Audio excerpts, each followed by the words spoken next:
Friends நேயர்களுக்கு வணக்கம். அதிமுக, பாஜக கூட்டணி சேர்ந்திருக்காங்க. இங்க இருக்கிற திமுகவை எப்படியாச்சும் வீழ்த்தணும் அப்படின்ற ஒரு ஸ்ட்ராட்டஜியோட என்ன பண்ணியிருக்காங்க, காய்களை நகர்த்திட்டு வராங்க.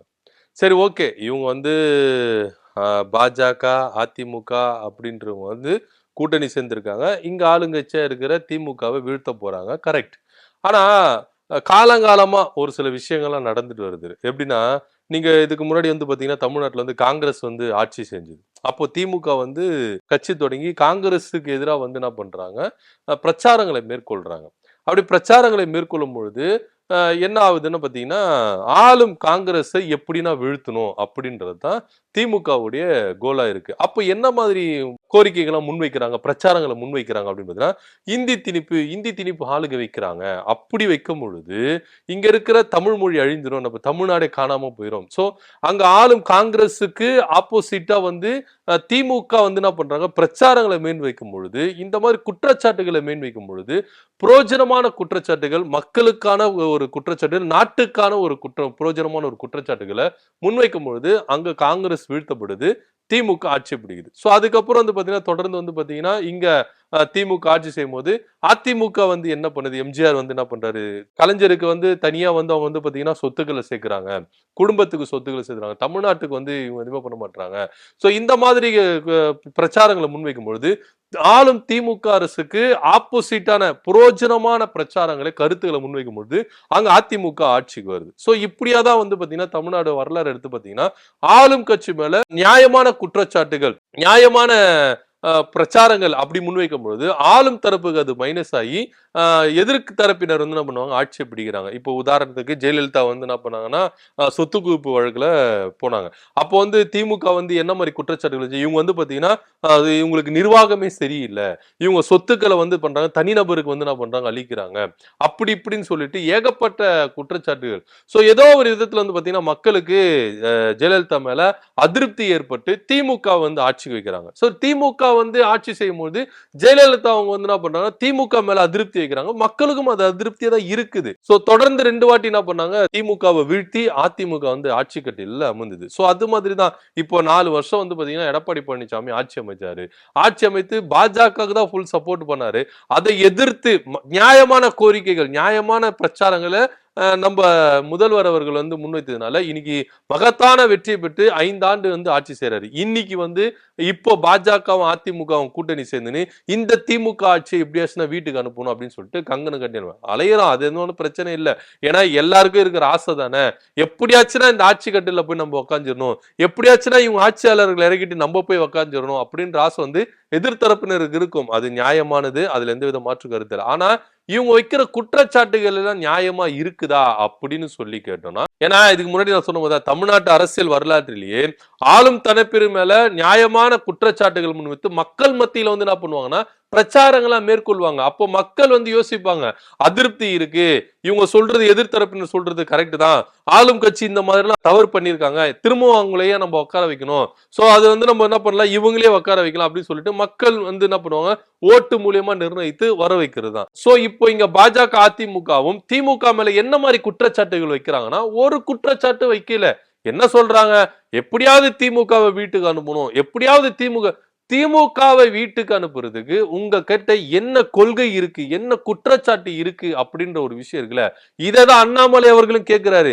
அண்ணாமலை அவர்கள் நியாயமான ஒரு கேள்வி கேட்கிறாரு அப்படின்றத நம்ம எடுத்துக்கணும். ஏன்னா அண்ணாமலை அவர்கள் என்ன சொல்றாருன்னா, நீங்க திமுகவை ஆட்சி கட்டில இருந்து இறக்க போறீங்கன்னு பேசிக்கிட்டு இருக்கீங்க. ஆனா இங்க நீங்க ஆட்களை மட்டும் சேர்க்க கூடாது, நீங்க என்ன மாதிரியான திட்டங்களை கொண்டு வர போறீங்க, மக்களை கவர் பண்றதுக்கு என்ன திட்டங்களை கொண்டு வர போறீங்க, என்ன செய்ய போறீங்க, அத சொல்லுங்க. அதை விட்டுட்டு நான் என் கூட்டணி வந்து மெகா கூட்டணி, நான் ஆளுங்களை சேர்த்துக்கிறேன், நான் திமுகவை வீட்டுக்கு அனுப்புறேன், இதே சொல்லியிருந்தா மக்கள் நம்புறதுக்கு தயாரா இல்லை அப்படின்றத பாஜகவின் முன்னாள் மாநில தலைவர் அண்ணாமலை அவர்கள் தெல்ல தெளிவா சொல்றாரு. ஆனா இன்னமும் இங்க இருக்கிற அதிமுகவும் பாஜகவும் அதை காதுல வாங்கிக்காம, அவங்க கூட்டாளி தான் சொல்றாரு, ஆனா காதுல வாங்கிக்காம நாங்க திமுகவை வீட்டுக்கு அனுப்புவோம் இதேதான் சொல்லியிருக்காரு. கண்டி புதுசா என்னையா சொல்ல போறீங்க, திமுகவை வீட்டுக்கு அனுப்புறதுக்கு அவங்க மேல இருக்கிற குற்றச்சாட்டுகள் என்ன, நீங்க என்ன மக்களுக்கு பண்ண போறீங்க அப்படின்ற ஒரு விவகாரத்துல இவங்க வந்து 19 சொல்றாங்க நீட்டு தேர்வு இங்க இருக்கிறது வந்து மாநில அரசோட கண்ட்ரோல்ல இல்ல. அத தெளிவா அதிமுகவை தெரிஞ்சுக்கணும் அப்படின்றதுதான் ஒரு நிதர்சனமான உண்மையா இருக்கு. தற்கூரி மாதிரி பேசாதீங்க. அதிமுக எடப்பாடி பழனிசாமியும் சரி, அதிமுக சேர்ந்த நிர்வாகிகளும் தற்கூரி மாதிரி பேசாதீங்க. நீட் அதிகாரம் வந்து மாநில அரசு கிட்ட கிடையாது. அது ஒன்றிய அரசு கிட்ட தான் இருக்கு. உங்க கூட கூட்டு சேர்ந்திருக்கிற ஒன்றிய அரசு கிட்ட நீங்க பிரஷர் கொடுத்து நீட்டை வந்து விலக்குங்க அப்படின்னு சொல்லிட்டு போராடுங்க.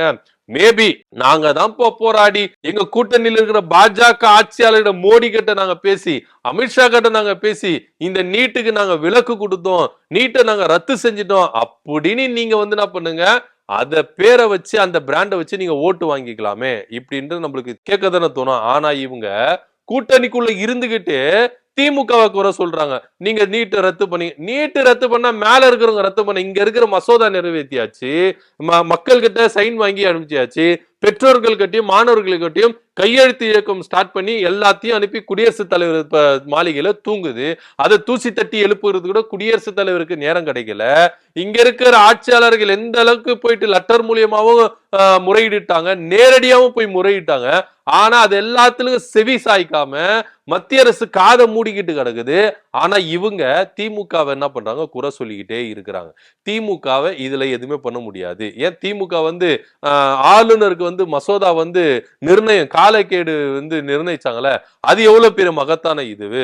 அதே போல வந்து மகளிருக்கான திட்டம் எவ்வளவு இருக்கு, மாணவர்களுக்கான எவ்வளவு திட்டம் இருக்கு, சிறு பிள்ளைகளுக்கான காலை உணவு திட்டம் எவ்வளவு இருக்கு, அதே போல விடியல் பயணம் எவ்வளவு இருக்கு. இந்த மாதிரி திட்டங்கள் மக்கள் மனதில போய் பதிஞ்சதுனால இப்ப அவங்களால புதுசா எதனா எடுத்துட்டு வந்து சொல்ல முடியுமானா சொல்ல முடியாது. அது எல்லாமே வந்து என்ன திமுகவை பார்த்து காப்பி அடிக்கிற மாதிரி தான் இருக்கும். அப்படின்னா ஆக்கப்பூர்வமா எதனா பேசுறீங்களா, ஆக்கப்பூர்வமா எதனா திட்டங்களை கொண்டு வரீங்களானா பாஜக கட்டியும் அதிமுக கட்டியும் இல்ல. ஏன்னா அவங்க அந்த மாதிரி போயிட்டாங்க. இங்க இருக்கிற கூட்டணிய எப்படியாச்சுன்னா சதைக்கணும் அப்படின்ற ஒரு நோக்கில தான் இவங்க என்ன பண்றாங்க, தொடர்ந்து செயல்பட்டு வராங்க. ஆனா இங்க இருக்கிற கூட்டணி கொள்கை ரீதியான கூட்டணியா இருக்கு.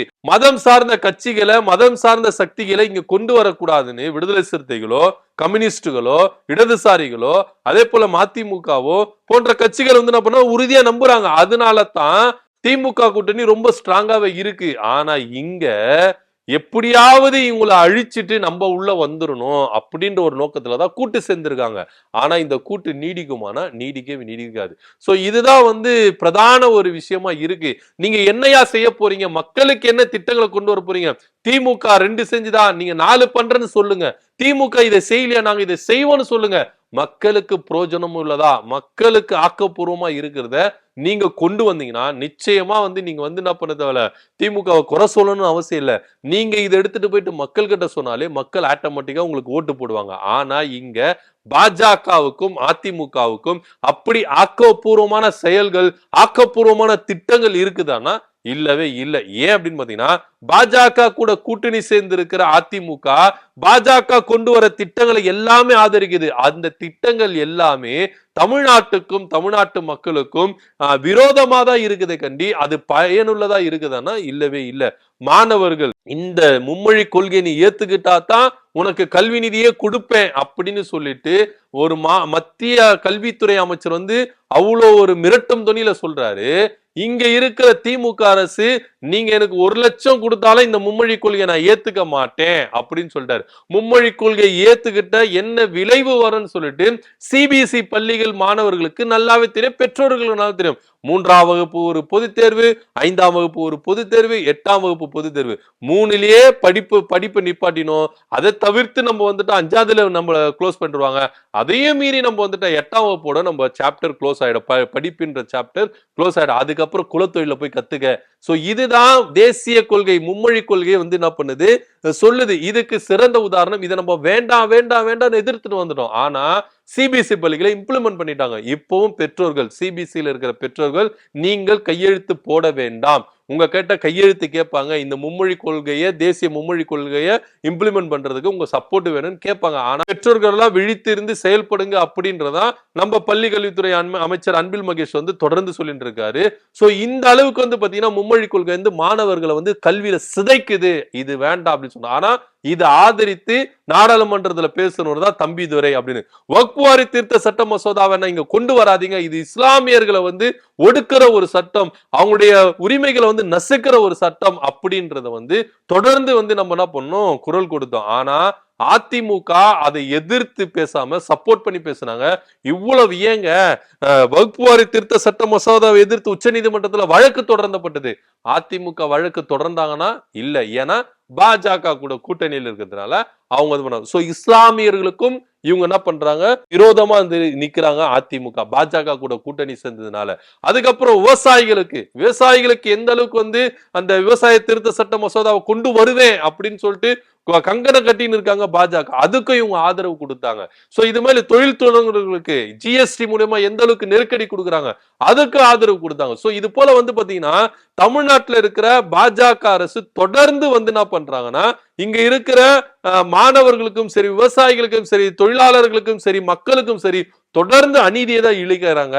இதற்கு முழு மனசோட ஆதரவு தெரிவிக்கிறது அதிமுக அரசா இருக்கு. சோ இவங்க ரெண்டு பேரும் சேர்ந்து தமிழ்நாட்டு மக்களுக்கும் தமிழ்நாட்டுக்கு என்ன நல்லது செய்ய போறாங்க, இன்னும் நம்மள வந்து ஒடுக்குற வேலையில தான் இவங்க குறியா இருப்பாங்க. இப்போ உதாரணத்துக்கு அதிமுக பாஜக இங்க ஆட்சி அமைக்கிறாங்கன்னு வச்சுங்களேன், ஈஸியா மும்மொழி கொள்கை உள்ள கொண்டு வந்துருவாங்க, விவசாயிகளுக்கு எதிராக இருக்கிற அந்த சட்டத்தை கொண்டு வந்துருவாங்க, தொழிலாளர்களுக்கு விரோதமா இருக்கிற அந்த விஷயத்தை கொண்டு வந்துருவாங்க, இன்னும் மாணவர்களுக்கு பயனாளர்களுக்கு இன்னும் என்னென்ன அவங்களுக்கு வந்து இஸ்லாமியர்களுக்கு இன்னும் என்னென்ன வந்து நம்மளுக்கு வந்து இடையறலா இருக்கணுமோ அவங்க எதெல்லாம் நினைச்சு இங்க ஃபெயிலியர் ஆயிச்சோ அது எல்லாத்தையும் அதிமுக வச்சு என்ன பண்ணுவாங்க, இம்ப்ளிமெண்ட் பண்றாங்க. சோ இதனாலதான் அதிமுக கூட பாஜக வந்து கூட்டு சேர்ந்தது தவறுன்னு சொல்லிட்டு அதிமுக நிர்வாகிகளே நிறைய பேர் புலம்பிட்டு இருக்காங்க. இதுதான் நிதர்சனமா உண்மையா இருக்கு. சோ அவங்களெல்லாம் சமாதானப்படுத்தணும்ன்றதா எல்லாரையும் கூப்பிட்டு என்ன பண்ணாரு, சமரச பேச்சுவார்த்தைகள் நடத்தினாரு எடப்பாடி பழனிசாமி.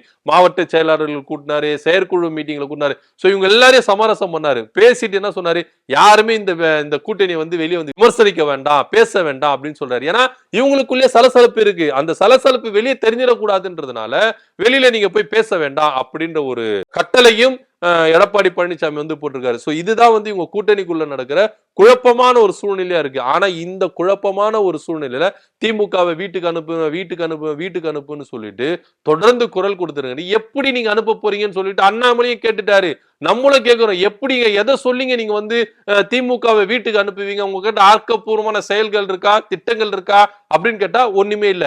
இந்த வடிவேல் ஒரு படத்துல ஜோபியில விட்டு ஒண்ணுமே இல்லை அப்படின்னு வர, அது மாதிரிதான் இவங்க கிட்ட ஒண்ணுமே இல்ல, பாஜக கிட்டே ஒண்ணுமே இல்ல, அதிமுக கிட்ட ஒண்ணும் இல்ல. பொறுத்திருந்து பார்க்கலாம் என்னென்ன நடக்க போகுது அப்படின்றத. சோ எடப்பாடி பழனிசாமியும் பாஜகவும் ஒண்ணு சேர்ந்து திமுகவை வீட்டுக்கு அனுப்புவோம் அப்படின்ற ஒரு முழக்கத்தை ஏறெடுத்திருக்காங்க. இது எந்த அளவுக்கு உங்களுக்கு கை கொடுக்குது அப்படின்றத பொறுத்து பார்க்கலாம். இதை பத்தி நீங்க என்ன நினைக்கிறீங்க அப்படின்றத கீழே கமெண்ட் பண்ணுங்க. நன்றி, வணக்கம்.